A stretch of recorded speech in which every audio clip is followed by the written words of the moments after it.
हमारे कानों में वीणा के स्वर की भांति गूंज रही है। सौंदर्य के अद्भुत रूप हैं आप दोनों। आप दोनों ने हमारी प्रशंसा आरंभ कर दी, ना ही हमारी बातों का उत्तर दिया, ना ही अपना परिचय। रूपवती नारी का परिचय उसके नैनों में नैन डालकर पूछना चाहिए। सौम्य नारी का परिचय उसे आलिंगन में लेकर किया जाता है। क्षमा कीजिए देवी, आप दोनों की भाषा में कुलीन नारी का बोध नहीं हो रहा है। कृपा करके हमें यह बताने का कष्ट करें कि आप दोनों की यहां आने का उद्देश्य क्या है। आप दोनों स्वयं ज्ञानी होकर इतना भी नहीं जानते? हम यहाँ किसी उद्देश्य से नहीं, केवल अतृप्त अभिलाषा लेकर आए हैं। महाराज, जीवन के 4 रूप होते हैं: बचपन, यौवन काल, प्रौढ़ अवस्था और वृद्धावस्था। यौवन काल जीवन का सबसे सरस, लालित्यपूर्ण, उमंगों से भरपूर आनंदमय रूप है। ऐसे यौवनपूर्ण जीवन को नीरस साधना में व्यतीत कर रहे हैं। देवी, आप दोनों का तात्पर्य क्या है? हम आपको ऐसे सुखमय जीवन का परिचय कराएंगे जिससे आप दोनों अभी तक अपरिचित हैं। हम आप दोनों को ऐसी जगह ले जाएंगे जहां आपका श्रृंगार से परिचय होगा, आनंद विहार से परिचय होगा। देवी मेनका, देवी रंभा, यह तपोभूमि है। अपनी दूषित मनोकामना से इसकी पवित्रता को नष्ट ना करें। हमें विवश ना करें कि नारी सम्मान में हमसे कोई त्रुटि हो जाए जिससे हमारी साधना कलंकित हो। कृपया आप दोनों यहां से चली जाएं। हम जानते हैं इंद्रदेव ने आप दोनों को हमारा तप भंग करने के लिए यहां भेजा है। उन्हें भय है कि हम तपस्या से सिद्धि प्राप्त करके उनके स्वर्ग पर अधिकार न प्राप्त कर लें। देवियों, स्वयं देवराज इंद्र यदि स्वेच्छा से यहां आकर हमें अपना स्वर्ग प्रदान करना चाहें, तो भी हम हाथ जोड़कर विनम्रता पूर्वक विनती करेंगे कि हमें शिव चरणों की अपेक्षा अन्य किसी वस्तु में रुचि नहीं है। जाइए, देवराज इंद्र से कहिए कि उनका भय निरर्थक हो गया है। किंतु हम आपका तपभंग करने नहीं आए हैं महाराज। हमें स्वीकार करके हमारी मनोकामना पूर्ण कीजिए प्रभु। देवी रंभा, आपकी इस अनुचित मांग के लिए हम आपको दंड भी दे सकते हैं, किंतु हम ऐसा नहीं करेंगे। हम नारी को श्रद्धा से मां स्वरूप देखते हैं। जाइए, कृपया स्वर्ग लौट जाइए।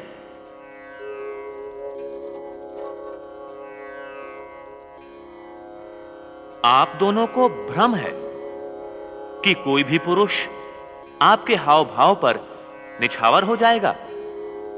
हम शिव भक्तों पर इसका कोई प्रभाव नहीं पड़ेगा। हम आपसे भी अधिक सुंदर नृत्यांगनाएं प्रकट कर सकते हैं।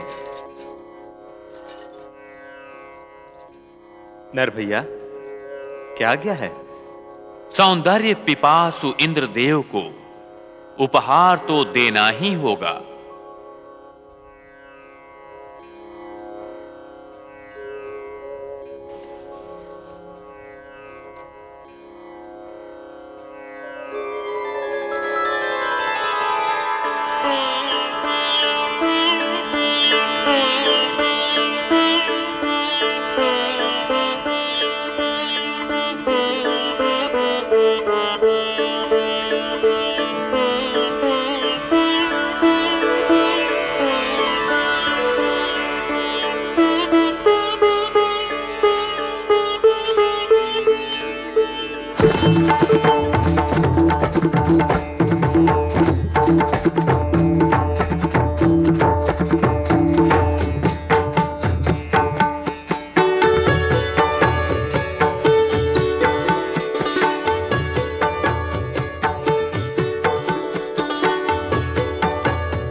प्रभु, मेरा परिचय क्या है? मैंने तुम्हें अपने उरु से प्रकट किया है। संसार तुम्हें उर्वशी के नाम से जानेगा। मेरे लिए क्या आज्ञा है महाराज? उर्वशी, मेनका रंभा के साथ स्वर्ग जाओ। देवराज इंद्र को इन अप्सराओं पर बहुत गर्व है। तुम वहां जाकर अपनी उपयोगिता सिद्ध करो। जो आज्ञा महाराज। कि पृथ्वी स्वर्ग से किसी भी प्रकार हीन नहीं है।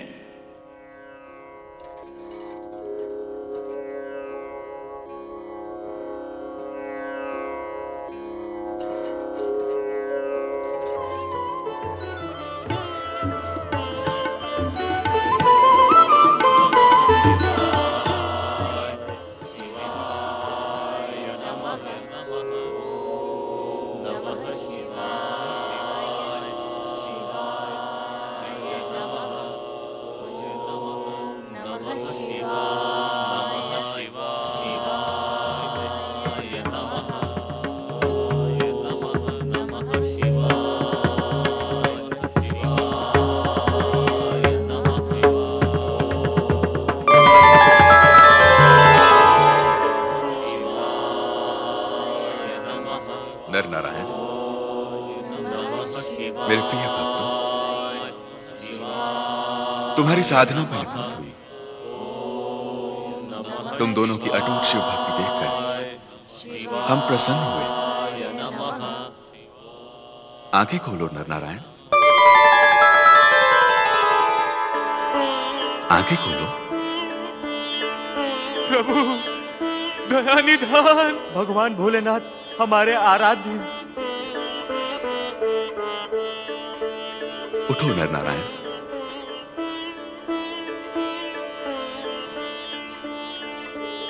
प्रभु,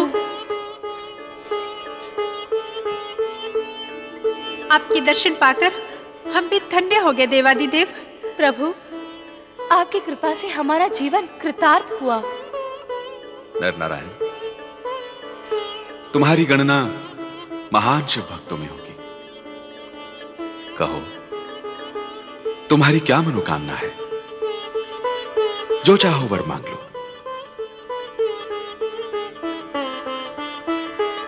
प्रभु, आपके दर्शन के अतिरिक्त अन्य कोई अभिलाषा नहीं थी। हिमालय के इस केदारनाथ स्थान पर कृपा करके आपने दर्शन दिया है। इस स्थान को महान शिव तीर्थ का रूप देने की कृपा करें। प्रभु, इस हिम शिवलिंग की आराधना करके हमने आपके दर्शन प्राप्त किए हैं। कृपा करके इस अपनी ज्योति प्रदान करें। जो भी दुखी प्राणी यहां आके दर्शन करे, उसके सारे कष्टों का निवारण हो, यही हमारी प्रार्थना है प्रभु।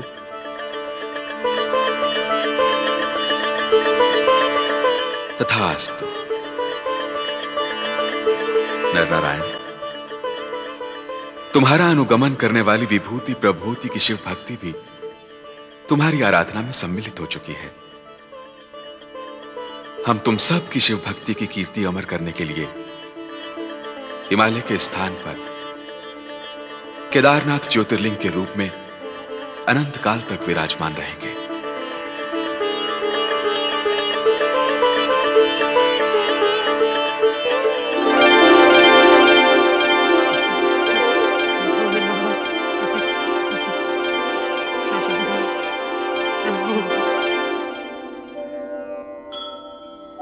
हिममंडित पर्वत शिखरों के मध्य में निर्मित केदारनाथ का ये मंदिर हिमालय का सर्वोच्च तथा सर्वोत्तम शिव तीर्थ है। हिमालय के समस्त तीर्थों की यात्रा केदारनाथ की यात्रा के बिना अपूर्ण मानी जाती है।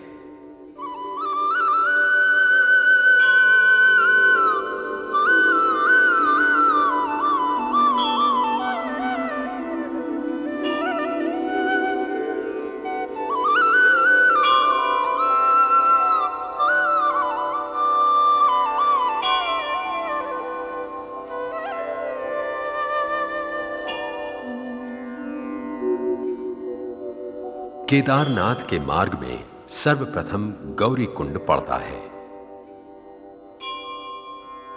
गौरी कुंड के उष्ण जल स्रोत में स्नान तथा गौरी मंदिर के दर्शन करके यात्री अपनी थकान दूर करते हैं। इस ज्योतिर्लिंग की यात्रा का मार्ग अति कठिन है। वृद्ध से लेकर बालक तक श्रद्धालु यात्री कष्टों की परवाह न करके श्रद्धा भक्ति पूर्वक केदारनाथ के दर्शनों की आस मन में लिए देश विदेश से केदारनाथ ज्योतिर्लिंग के मंदिर तक पहुंचते हैं।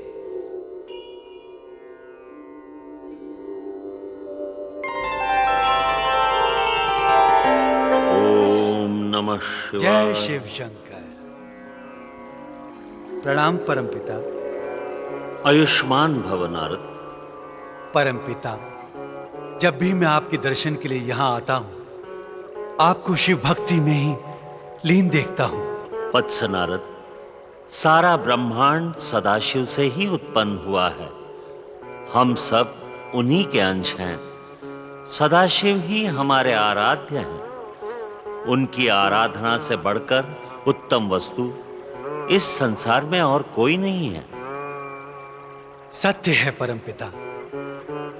शिव की आराधना से बढ़कर कल्याणकारी इस संसार में और कुछ नहीं है। नारद, मैं सृष्टि करता हूं, परंतु सृष्टि का सृजन और संहार ज्योति स्वरूपी सदाशिव की इच्छा से ही होता है। उन्हीं के आदेशानुसार मैं तथा भगवान विष्णु सृजन तथा पालन का कार्य करते हैं। सदाशिव की लीला का यह रहस्य जानकर मैं धन्य हुआ परमपिता। सदाशिव में ही सृष्टि का सारा तत्व ज्ञान तथा बोध समाया हुआ है। उन्हीं के द्वारा वेद पुराण संगीत और नृत्य प्रकट हुए। सदाशिव के कल्याणकारी रूप से ही धर्म का विकास तथा अधर्म का विनाश होता है। अर्थात सृष्टि के कर्ता धर्ता तथा हर्ता भगवान शिव ही हैं। हां नारद, भगवान शिव ही संसार का हर कार्य संपादित करते हैं। शिव में समाई शक्ति से ही यह संसार परिचालित होता है। परमपिता, सदाशिव में निहित शिव तत्व का ज्ञान पाकर आज नारद धन्य हो गया। पिताश्री, आप ही ने मुझे बताया था कि शिव में विराजमान शक्ति ने ही सती के रूप में नारी शरीर धारण किया था। हां नारद, सृष्टि की रचना एवं जगत कल्याण के लिए शिव इच्छा से शक्ति ने ही सती के रूप में अवतार लिया था। परंतु परमपिता, माता सती ने तो दक्ष यज्ञ में अपना शरीर त्याग दिया था तथा शक्ति अदृश्य हो गई थी।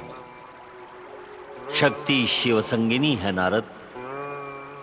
शरीर त्याग कर भी शक्ति सदाशिव में ही लीन है। परमपिता, आपने मुझे यह भी बताया था कि सृष्टि के प्रारंभ में ही आपने शिव में समाई शक्ति के स्वरूप के साक्षात दर्शन किए थे। शक्ति के स्वरूप के दर्शन क्या हमारे लिए संभव नहीं? शिव कृपा के बिना शक्ति के उस रूप के दर्शन संभव नहीं है नारद। शक्ति के उस रूप के दर्शन का कोई उपाय हमें भी बताइए परमपिता। इसके लिए शिव की शरण में जाओ नारद। तुम्हारी यह इच्छा उन्हीं की कृपा से पूर्ण होगी नारद। हर हर महादेव। मैं इसी समय कैलाश जाकर भगवान शिव से माता शक्ति के उस रूप के दर्शन की याचना करूंगा। प्रणाम परमपिता। जय शिव शंकर। हर हर महादेव। भजमन नारायण नारायण नारायण, भजमन नारायण नारायण। हर हर महादेव।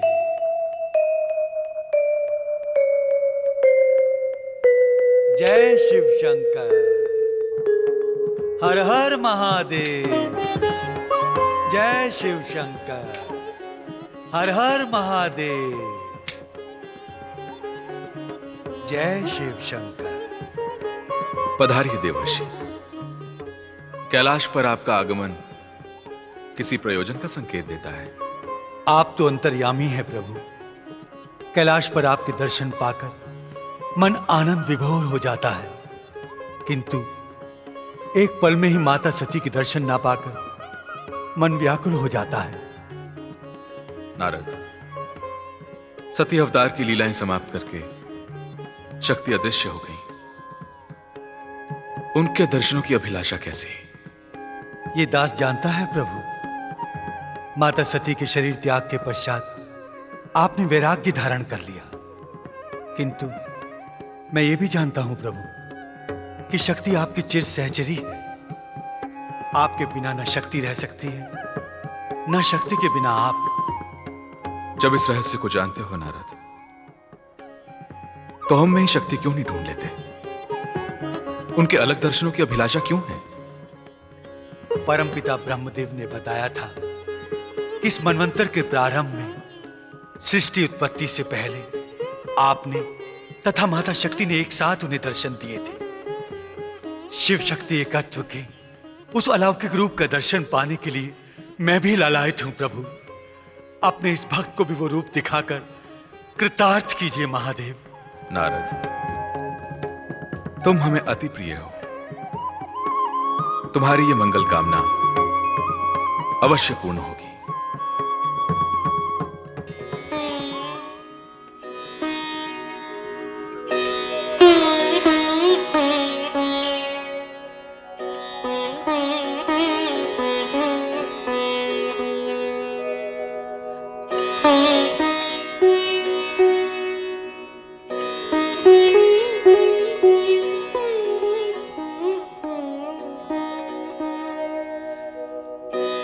मैं धन्य हुआ महेश्वर। शिव शक्ति का यह अलौकिक रूप देखकर मन में एक जिज्ञासा उठी है प्रभु। आपके इस अलौकिक रूप का रहस्य क्या है?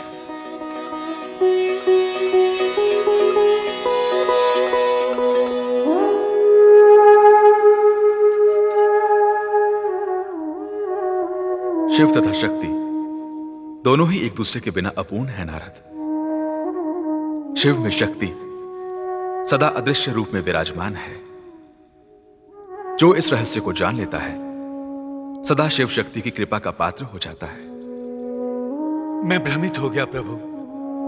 मुझे शक्ति स्वरूपा माता सती के रूप के भी दर्शन हुए हैं।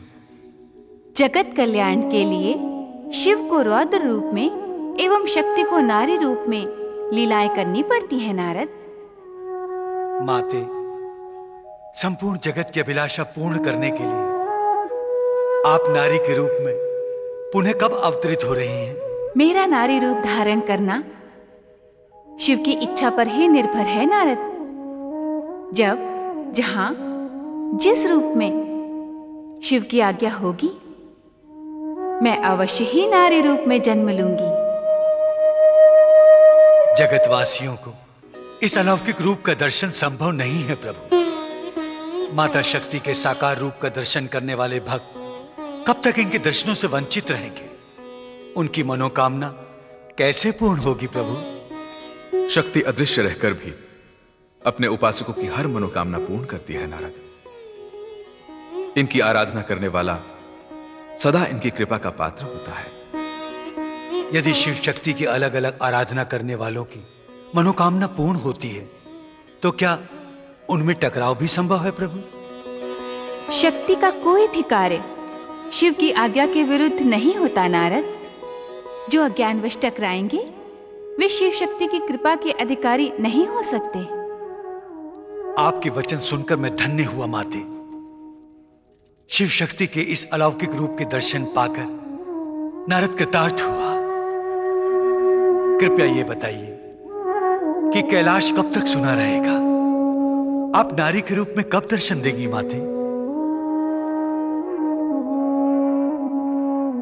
जब शक्ति का अलग रूप में अवतार लेने का समय आएगा नारद, तुम स्वयं जान जाओगे। नारद के मन में उठी हुई लालसा शांत नहीं हुई प्रभु। शिव इच्छा पर विश्वास करके नारद समय की प्रतीक्षा करो।